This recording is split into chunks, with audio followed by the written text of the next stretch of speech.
Isang content creator na nakatanggap ng batikos sa social media matapos siyang makitang nakikipag-usap at naging touchy sa partner ni Andy Eigenman na si Filmar Alipayo, ang tuluyang bumasag sa kanyang katahimikan.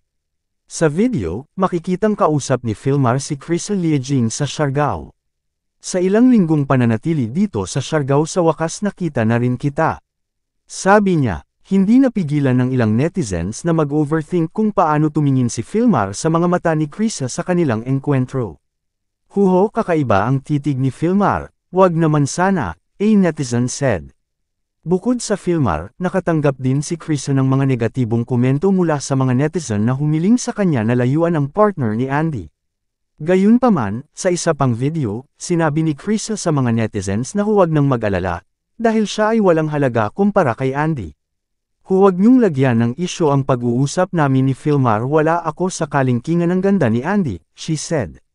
Matatandaang kumalat sa social media ang usap-usapan ng paghihiwalay ni Filmar at Andy, ngunit itinanggi ng aktres na tinapos na niya ang relasyon nila ng professional surfer. Sina Filmar at Andy ay may relasyon mula noong 2018. I think that's what made me more comfortable with Filmar. Just like me only getting to know him, it's the same for him kasi wala siyang alam tungkol sa akin, Andy said in a past interview. Kailangan kong i-share lahat para talagang maganda at nakaka-refresh. Naging close talaga kami at naging maayos ang pagsasama namin, she added.